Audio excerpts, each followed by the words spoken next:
Chapter 3 Brother Patrick. Jack's glasses were wet with mist.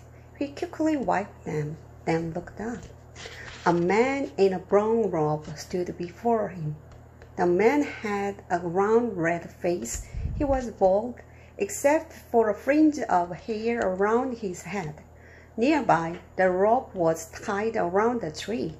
I'm not an invader, said Jack. It's Jack, said Annie. She was standing behind the man. I'm Annie. We are from Flat Creek, Pennsylvania. We come in peace, stammered Jack. The man's blue eyes twinkled. Oh, do you know? Do you know? He said. I wondered what was going on. I had dropped the rope so I could climb down the steps, but you two grabbed it instead. How in the world did you get on this island? Jack stared at the man. He didn't know how to explain the magic tree house. In our boat, Annie said quickly. The man looked puzzled. Not many boats can come ashore at this dark, early hour. Well, we are very good sailors, said Annie. Oh, brother, thought Jack. He hoped their sailing skills wouldn't be tested. Where exactly are we? Asked Annie. And who exactly are you? You are on an island off the coast of Ireland, the man said. And I am Brother Patrick. Who brother are you? Said Annie. The monk smiled. The brother means I'm a Christian monk. Oh, you are one of the monks who saved the civilization, said Annie. The man smiled again. Annie turned to Jack and whispered, Let's show him our cards. I trust him. Okay, said Jack. He trusted the monk too. They both pulled out their secret library cards and showed them to Brother Patrick.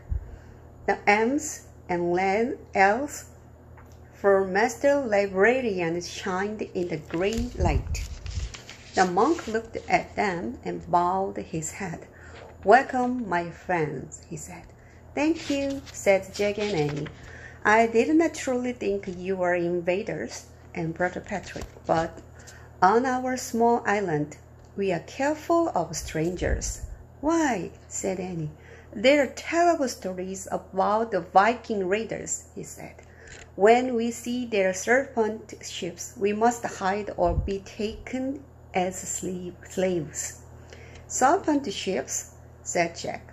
The prows of their ships are often carved in the shape of a serpent head, said Brother Patrick. I'm afraid it stands for their fierce, cold-blooded ways.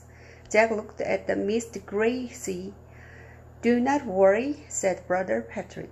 They cannot land safely on this island before daylight. They're not as good sailors as some people. He winked at Annie. Too bad for them, she said cheerfully. But tell me, why have you come here? Asked Brother Patrick. Oh, said Jack, I almost forgot. He pulled Morgan's paper from his letter bag. He showed the Latin words to the monk. Serpens magna. This is the title of a story that we have to take back to our friend and teacher, Morgan Le Fay, said Annie. I see, said Brother Patrick. He gave Jack and Annie his mysterious look. What's he thinking? Jack wondered. But the monk changed the subject. I think you would like to visit our monastery, he said. What's that? Said Annie. The place where we monks live and work, said Brother Patrick. Come. But the sun's not up yet, said Jack. Won't the others be asleep? Oh, no, said Brother Patrick. In the summer, we rise long before daylight. We have much to do, you will see. The monk led them up a dirt path. Jack hoped their book was at the monastery. He wanted to leave the gloomy island with its threat of Viking invaders as soon as possible.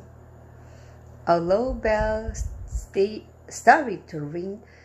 to leave the gloomy island with its fleet of Viking raiders as soon as possible, a low bell started to ring. Jack saw a lonely church steeple against the gray sky ahead.